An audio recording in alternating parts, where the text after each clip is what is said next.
Hello everyone. तो यार आपका जो कंसेप्चुअल सॉल्यूशन में आज का जो सॉल्यूशन होने वाला है, बढ़िया क्वेश्चन है आपके सामने। ठीक है, तो आपको यहाँ पे क्वेश्चन हो रहा होगा, सिंपल क्वेश्चन है कि the population of a city increases each year by 4%। ठीक है, और यार देखो, अगर अभी तक आपने चैनल को सब्सक्राइब नहीं करा तो एक बार चैनल को आप लोग सब्सक्राइब कर सकते हो। ठीक है, कॉन्सेप्चुअल सॉल्यूशन में आपको हर एक क्वेश्चन का सॉल्यूशन मिलता है जिसमें कि आपको डाउट रहता है और बिल्कुल कॉन्सेप्चुअली रहता है ताकि आपको अच्छे से क्लियर हो जाए। ठीक है, पहली बात मैं आपको यहाँ पे एक हिंट दे देता हूँ कि जो ये क्वेश्चन है, ये क्वेश्चन आपका पता कौन से चैप्टर का है। आपने अगर कभी कंपाउंड इंटरेस्ट पढ़ा होगा, सी आपने कंपाउंड इंटरेस्ट पढ़ा होगा, तो उसमें हम दो चीज़ें पढ़ते हैं। एक चीज़ हम उसमें पढ़ते हैं डिप्रिसिएशन, पूरा कॉन्सेप्ट मैं आपको बता रहा हूँ। ठीक है, डिप्रिसिएशन, और एक चीज़ हम उसमें पढ़ते हैं ग्रोथ। डिप्रिसिएशन मतलब कोई चीज़ का रेट वगैरह कम होता है या पॉपुलेशन कम होती है। ठीक है, ग्रोथ में किसी आर्टिकल का प्राइस ज़्यादा हो रहा है, इंक्रीज हो रहा है, या किसी भी पॉपुलेशन में इंक्रीमेंट हो रहा है। ठीक है, तो वो फिर आपका ग्रोथ होता है। तो सीआई का आपने डिप्रिसिएशन और ग्रोथ में आपने दो चीज़ें पढ़ी हैं, और इन दोनों में एक फॉर्मूला यूज होता है। सीआई में जब हम अमाउंट निकालते थे तो amount is equal to principal into 1 plus rate upon 100। ये आपने ज़रूर सुना होगा, पढ़ा होगा कंपाउंड इंटरेस्ट का फॉर्मूला अमाउंट निकालने का, और यहाँ पे टाइम रहता था पावर में। ठीक है, तो यही चीज़ हम यहाँ पे इसी फॉर्मूले की जो एप्लीकेशन होती हैं वो इन क्वेश्चन में यूज़ होती है। ओके, चलो तो इसको अब हम करने का ट्राई करते हैं कि कैसे आपको ये करना है। क्वेश्चन आपको सिंपल बोला गया है कि एक सिटी की पॉपुलेशन इंक्रीज़ हो रही है। कितनी इंक्रीज़ हो रही है? 4% हो रही है, 4% रेट पे वो इंक्रीज़ हो रही है।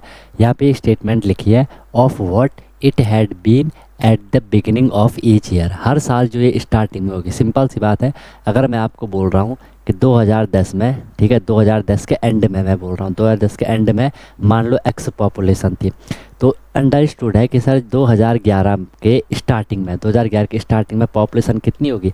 एक्स ही तो होगी। फिर 2010 के एंड में एक्स ही थी, तो 11 के शुरुआत में बिगिनिंग में क्या होगी? एक्स होगी। ठीक है, फिर 2012 के, ठीक है, बिगनिंग में कितनी होगी? जितनी 2011 के एंड में थी। ठीक है, तो वो सिंपल सी बात है, तो वो इससे ज़्यादा कोई फ़र्क नहीं पड़ेगा जो वहाँ पे स्टेटमेंट लिखी है। इससे कन्फ्यूज़ मत हो आप कि बिगनिंग ऑफ ईच ईयर कि हर साल के जो शुरुआत में है उसका 4% वो इंक्रीमेंट हो रहा है, वो नॉर्मल सी बात है। ठीक है, फिर बोल रहा है if the population in 1997 had been, अगर वो 67,60,000 है तो हमें पॉपुलेशन फाइंड करनी है। एक तो 1999 में करनी है और एक 1995 में करनी है। ठीक है, मैं आपको दोनों से बताऊंगा, कॉमन सेंस से बताऊंगा और फॉर्मूले से बताऊंगा। पहली बात देखो, सिंपल सी बात है, हमें यहाँ पे क्या चीज़ दे रखी है? रेट हमें यहाँ पे दे रखा है कितना? 4% दे रखा है। ठीक है सर, पॉपुलेशन हमें कब की दे रखी है? 1997 की हमें पॉपुलेशन दे रखी है। ठीक है, हम लिख लेते हैं पॉपुलेशन इन 1997। तो 1997 में हमें जो पॉपुलेशन दे रखी है वो कितनी दे रखी है? 67,60,000 की हमें पॉपुलेशन दे रखी है। सिंपल सी बात है, हमें पॉपुलेशन निकालनी है एक तो कब? 1999 में। तो हम यहाँ पे ए वाला यहाँ पे सॉल्व करने चल रहे हैं। सबसे पहले देख लो, हमें जो पॉपुलेशन है वो 1997 की है। 1997 से एक साल हो गया आपका 1998 एंड दूसरा साल हो गया आपका कितना? 1999। तो टोटल यहाँ पे जो मतलब साल का जो गैप है वो कितना है? 2 साल का गैप है। तो ये हमें यहाँ पे टाइम मिल जाएगा 2 साल का। सीधे अगर आप फॉर्मूले में वैल्यू रखना चाह रहे हो तो हम सीधे फॉर्मूला लगा लेंगे कि पॉपुलेशन इन, अब हम फर्स्ट वाला सॉल्व कर रहे हैं ए वाला, कि पॉपुलेशन कब? पॉपुलेशन इन 1999 में। ठीक है, तो सीधे हम ये वाला फॉर्मूला लगा लेंगे कि P into 1 plus rate divided by 100 and whole power में क्या हो जाएगा? यहाँ पे टाइम हो जाएगा। पी क्या है यहाँ पे? जो ये पॉपुलेशन है, ठीक है, पॉपुलेशन जो स्टार्टिंग वाले 67,60,000, तो वो हमने यहाँ पे पॉपुलेशन रख लेनी है। ठीक है, 67,60,000 पॉपुलेशन रख दी। ठीक है, इंटू में क्या है? 1 है, प्लस रेट कितना है? 4 है, एंड डिवाइडेड बाई क्या है? 100 है, होल पावर में टाइम कितना है देख लो, यहाँ पे 2 साल का टाइम है, हमने लिख लिया यहाँ पे 2। आप अपने हिसाब से सॉल्व कर सकते हो। मुझे ऐसा करना कंफर्टेबल लग रहा है तो मैं कर रहा हूँ। मैंने क्या कर दिया? 4 को मैंने 4 से रिड्यूस कर दिया। 4 1 जा 4 एंड 4 25 जनरेट, ये आपने सीख रखा होगा। ठीक है, फिर हम यहाँ पे इसे आप सॉल्व कर लेंगे, सिंपली सॉल्व हो जाएगा। ये फिलहाल ऐसे रहेगा 67,60,000 एंड इंटू में यहाँ पे देखो, ये फिलहाल के लिए फ्रैक्शन बन गई आपकी 1 + 1/25 ऐसी बन गई। इसको सॉल्व हम कैसे करते हैं? ठीक है, जनरली आपने देखा है, अगर कभी आपके सामने रहता है 1 + 2/3 रहता है। आप क्या करते हो, आप बोलते हो कि 1 के अपॉन में 1 मान लो और 1 और 3 का एलसीएम ले लो, जो आएगा उसको सॉल्व करके आंसर आ जाता है, ठीक है। लेकिन मैं आपके कहता हूँ कि आप डायरेक्ट भी कर सकते हो। जब भी आपके पास ऐसा है 1 + 2/3 है, आप सीधे 3 को 1 से मल्टीप्लाई कर दो। 3 1 जा कितना हो जाएगा, 3 हो जाएगा। एंड आगे क्या है फिर वहाँ पे +2 है, तो 3 + 2 कितना हो गया 5, एंड डिवाइड में यही वाला 3 आ जाएगा, तो ये 5/3 हो जाएगा। वही चीज़ आप यहाँ पे भी कर सकते हो, आंसर सेम आएगा। 25 को 1 से मल्टीप्लाई करो, 25 1 जा 25, फिर +1 है तो 25 1 कितना होगा 26 और अपॉन में 25, तो इसे मैं यहाँ पे ओवरऑल लिख लेता हूँ। ये हो जाएगा आपका कितना 26 डिवाइडेड बाई 25 और इसका स्क्वायर, ठीक है। सिंपल, आपको यहाँ तक समझ आ गया। नेक्स्ट हम यहाँ पे मैं आपको इसे करवाने का ट्राई करता हूँ। अब हम यहाँ पे क्या करेंगे, ये आपके पास है 6 7 60,000। अब ये होल स्क्वायर है, ठीक है। ब्रैकेट का मतलब तो मल्टीप्लाई है, ये होल स्क्वायर मतलब 26 का स्क्वायर है 25 का स्क्वायर, ठीक है। स्क्वायर तो समझते हो ना, जैसे जैसे 3 का स्क्वायर, इसका मतलब हमने इसे लिखना है 2 बारी लिखना है और मल्टीप्लाई करना है। 4 का स्क्वायर 2 बारी लिखना है और मल्टीप्लाई कर देना है। ओके, ये चीज़ आपको पता होगी, फिर भी मैंने आपको बता दिया क्योंकि आप कॉन्सेप्चुअल सॉल्यूशन में चल रहे हो, ठीक है। ओके, फिर देख लो यहाँ पे, इसे मैं 2 बारी लिख सकता हूँ, जैसे अभी मैंने आपको समझाया 26/25 लिख सकता हूँ, इंटू 26/25 लिख सकता हूँ। बस इसे सॉल्व करोगे आपका आंसर आ जाएगा, ठीक है। फिर मैं करवा देता हूँ, आपने अपने हिसाब से करना है। मुझे ऐसा करना कंफर्टेबल लग रहा है तो हम कर सकते हैं। देखो 25 से ये रिड्यूज हो जाएगा, 25 से रिड्यूज हो जाएगा, या 5 से हम इसको रिड्यूज कर सकते हैं। जनरली 25 की टेबल आ जाती है, नहीं आती है तो आप अपने हिसाब से 5 से भी उसे रिड्यूज कर सकते हो, फिर वो बहुत आसान हो जाएगा, ठीक है। अपने हिसाब चल रहा हो, चलो मैं ये मान के चल रहा हूँ आपको 25 की टेबल नहीं पता, तो 5 की तो पता होगी, तो ये कट गया 5 5 25 और ये भी आपका 5 से कट जाएगा, तो ये कितना हो जाएगा देख लो। 5 1 जा 5 हो गया, वहाँ पे 1 बचा 17, 5 3 जा कितना हो जाएगा 15, 2 बचा 26, 5 5 जा 25, 1 बचा 10, 5 5 जा कितना 5 2 जा कितना हो जाएगा यहाँ पे 10 हो जाएगा और उसके पीछे 3 0 आ जाएंगे, ठीक है। अपने हिसाब से कर लो। फिर हम बोलेंगे कि सर फिर से 5 से रिड्यूस होगा, है ना, 5 से उसने रिड्यूस होना ही होना है। इस बार मैं क्या कर रहा हूँ, इस 5 से मैंने इसको रिड्यूस कर लेते हो, कितना हो जाएगा देख लो 13, 5 2 जा 10 कितना बचा 3 35, 5 7 जा 35 कितना बचा, फिर वहाँ पे ध्यान से देखना 5 7 जा कितना हो जाएगा 35 हो जाएगा, 0 बीच में 0 आएगी, फिर 5 4 जा 20, ठीक है, 5 4 जा 20 एंड 0 0 अपने हिसाब से सॉल्व करते जाओ। फिर आप ये पूरा कट हो गया, हम पे फिलहाल के लिए ये बचा। फिर हम इस 25 से इसको रिड्यूज कर सकते हैं, रिड्यूज हो जाएगा वो, ठीक है। वो आप अपने हिसाब से देख लो, रिड्यूस हो जाएगा, नहीं भी हो जाएगा तो होना ही है उसने रिड्यूस। बाकी आप 5 से कर लो, जैसा भी आपको कंफर्टेबल लग रहा है आप जा सकते हो, ठीक है। मुझे ऐसा कंफर्टेबल लग रहा है तो मैं इस बार इसे ऐसे कर लेता हूँ, 25 से ही कर लेता हूँ, ठीक है। कैलकुलेशन अपने हिसाब से कर लो। ये हो जाएगा आपका कितना 25 1 जा 25 कितना बचा, वहाँ पे 2 बचा, ये हो गया आपका 20 तो होगा नहीं, मैंने 1 0 लिख लिया और 0 4 ले लिया। 25 8 जा होता है 200, वहाँ पे बचा 4, ठीक है, वो हो गया 40। 25 1 जा 25, वहाँ पे बचा आपका कितना 15 150 एंड 25 6 जा होता है कितना 150, ठीक है, 6 जाई होता है ना, हाँ। तो 10816 हमें फ़िलहाल के लिए जो वैल्यू मिल गई वो हमें मिल गई कितनी 10816 हमें मिल गई। मल्टीप्लाई हम करेंगे अब 26 के साथ एंड 26 के साथ, ठीक है। हालांकि आपको लग रहा होगा सर ये लेंदी जा रहा है, ठीक है, आप अपने हिसाब से कैलकुलेशन कर लेना, ठीक है। तो हमारा जो आंसर आएगा 10816, ठीक है।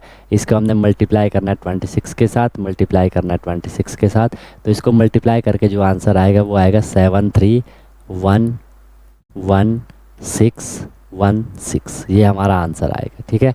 और यही 1999 में पॉपुलेशन हो जाएगी, ठीक है। ए का हमारा आंसर आ गया, समझ गए बात को, ठीक है सर। इस क्वेश्चन को अगर आप कॉमन सेंस से भी करते तो आप इस तरीके से कर सकते थे, मैं आपको समझा देता हूँ। अगर आप कॉमन सेंस से करते इसी को, आपको पता है पॉपुलेशन वहाँ पे कितनी है 67,60,000 पॉपुलेशन है। रेट बोला है कि जो पॉपुलेशन का 4% मतलब 4/100, उसका 4% क्या हो रहा है बढ़ रहा है। 00 से 00 कैंसिल हो जाएगी, 40 का 0, 40 का 0, 4 6 जा 24 का 4 कैरी 2, 4 7 28 2 30 का 0 3, 4 6 जा 24 3 27 इतना आया, ठीक है। जो पॉपुलेशन है उसकी इतना 4% इतना आया और ये बढ़ रहा है, ठीक है। पहले हम किसके लिए कर रहे हैं 1998 के लिए कर रहे हैं, 97 में इतनी पॉपुलेशन थी, 4% उसका इतना इंक्रीज़ हो गया, ठीक है।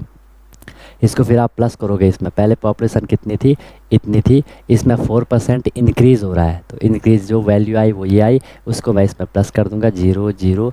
मैं जस्ट आपको ये समझाना चाह रहा हूँ कि आप कैसे भी करोगे आंसर सेम आता है, ठीक है। इसे हम प्लस करेंगे, ठीक है। ये 0 0 4 0 7 6 13 का 3 कैरी 1, 79 में 10 का 0 कैरी 1 6 1 7, ये आ गया। फिर अब जो ये आया ये 1998 में आई, हमने फिर 1999 के लिए निकालना है, इसी का हम फिर क्या करेंगे, आपको बोला था कि 4% ईच ईयर, तो वो यहाँ पे आपको समझ आया। फिर हमने क्या करना है, इसका फिर से 4% हमने निकालना है, तो क्या हो जाएगा देख लो, 00 से यहाँ पे 00 कैंसिल हो गई, 4 4 जो 16 का 6 कैरी 1 आ जाएगा, 4 एक सेकेंड, हाँ ठीक है, 4 से 12 का 2 कैरी 1 आ जाएगा, 4 से 28 28126। फिर जो ये 4% आया इसको हम इस पॉपुलेशन में क्या कर लेंगे, जो पहले थी इसमें हम इसको प्लस कर लेंगे, ठीक है। तो प्लस करके देख लो आपका क्या आंसर आएगा, क्या आता है, 6 आ गया, 1 आ गया, 4 2 कितना हो गया 6 1 1, 8 से 11 का 1 कैरी 1 2 1 3 7, देख लो 7 3 11 6 1 6, यही आ गया यही। तो ये है करने के तरीके, ठीक है, अपने हिसाब से आप जा सकते हो। चलो बी था आपका 1995 में कितना होगा, थोड़ा आपने दिमाग लगाना है, कि सर 1995 के लिए निकालने के लिए आप देखो, हम 1995 से हम पीछे चल रहे हैं, हमें 1997 की पॉपुलेशन दे रखी है, हम 1996 में गए 1 साल, 1995 में गए हमें क्या मिल गया 2 साल, यहाँ पे भी हमें मिल रहे हैं। थोड़ा हमने दिमाग लगाना है कि जो रेट है वो 4% दे रखा है, लेकिन हम जब पीछे की तरफ चल रहे हैं 1997 से 1995 पीछे की तरफ हम चल रहे हैं, इस बारी मैं रेट को माइनस में ले लूँगा, 4% माइनस में ले लूँगा। या तो आप वही फॉर्मूला लगा लो, ठीक है, कि पॉपुलेशन वाला, ठीक है, अमाउंट वाला पॉपुलेशन हम निकाल रहे हैं, तो ये हो जाएगा P into 1 plus r divided by 100, और यहाँ पे पावर में टाइम। इस बारी मैं इस आर को माइनस में लूँगा, ठीक है। तो क्या हो जाएगा देख लो, P into 1 plus minus r, कि चलो मैं पहले वैल्यू लिख देता, पी तो वही रहेगा, पी को मैं लास्ट में लिखता हूँ, 1 प्लस आर कितना है -4 है अपॉन 100। माइनस क्यों लिया, क्योंकि सर हम यहाँ पे पीछे की तरफ चल रहे हैं, ठीक है, पीछे की तरफ चल रहे हैं तो माइनस करोगे, ओके, आंसर आ जाएगा। अब यहाँ पे जो ये प्लस है और जो ये माइनस है वो सॉल्व होगा, तो प्लस माइनस वो कितना हो जाएगा, उसने माइनस होना है, 1 - 4 अपॉन 100, और यहाँ पे क्या हो जाएगा, टाइम 2 साल का है, ठीक है। सॉल्व कर लेते हैं पहले इसको, वही चीज़ आप यहाँ पे करते हुए चलोगे, 4 1 4 4 25 100, इस बारी वहाँ पे माइनस है, जैसे पहले मैंने अभी आपको समझा लिया है ना, 1 - 1 अपॉन 25 है, ठीक है। तो 25 1 25, 25 - 1 करोगे 24 हो जाएगा, तो उसने क्या होना है 24 अपॉन 25, और इसका क्या है स्क्वायर है। पॉपुलेशन कितनी थी 67 67 लाख 60,000 थी, तो इसका मल्टीप्लाई 24 अपॉन 25 है, तो 24 अपॉन 25 इंटू 24 अपॉन 25। अब आपने दिमाग लगा लिया कि सर जब मैंने अभी इसको सॉल्व करा था 25 और 25 से मैंने इसको कट करा था, फाइनल हमें मिल रहा था 10816, तो वही चीज़ मैं यहाँ पे भी लिख लेता हूँ, आप लोग सॉल्व कर लेना चाहो तो ये क्या हो जाएगा, मैंने 25 से इनको कट कर दिया, ठीक है, 25 से इसको फिर से कट कर लिया, तो हमें यहाँ पे मिल जाएगा क्या वैल्यू, क्या मिल रही थी वहाँ पे 10816, ठीक है। तो यहाँ मैं लिख लूँगा 10816, और इंटू में क्या है 24 है, इंटू में क्या है 24 है। इसको अगर आप सॉल्व करोगे तो देख लो आंसर क्या आएगा, आप अपने हिसाब से सॉल्व कर लो। 10816 इंटू 24 इंटू 24 आपने किया, आपको आंसर यहाँ पे मिल गया, आपको यहाँ पे आंसर मिल गया कितना 6230016, तो ये क्या आ जाएगा, ये आपका आंसर आ जाएगा। क्लियर है। इसको भी आप नॉर्मल कॉमन सेंस से कर सकते थे कि सर पहले पॉपुलेशन कितनी थी 60,000 थी, उसका हमने 4% निकाला, जो आएगा उसको इस बारी इसमें से माइनस करना है, माइनस करने के बाद जो आएगा उसका फिर से 4% निकालना है, जो आएगा उसमें से माइनस करना है, डेफिनेटली आपको यही वाली वैल्यू मिल जाएगी, वो गारंटी है, ठीक है। तो आई एम श्योर यार आपको समझ आ गया होगा, बहुत मज़ा आपको आया होगा कि अच्छा कितना बेहतरीन क्वेश्चन था, ठीक है, कितना मस्त क्वेश्चन था, वो आपको यहाँ पे समझ आ चुका होगा, ठीक है। बाकी कोई भी दिक्कत कोई भी परेशानी होगी तो आप लोग बता सकते हो, ठीक है। इस तरीके से करो, एंड वीडियो को लाइक, चैनल को सब्सक्राइब कर लेना। आपका भी अगर कोई डाउट है तो कंसेप्चुअल सॉल्यूशन में आपका डाउट सॉल्व हो जाएगा, ठीक है। आपको जस्ट कमेंट करना है, आपको उसका आंसर मिल जाएगा, ठीक है। ओके, तो बढ़िया से अपना करते रहो, ऑल द बेस्ट।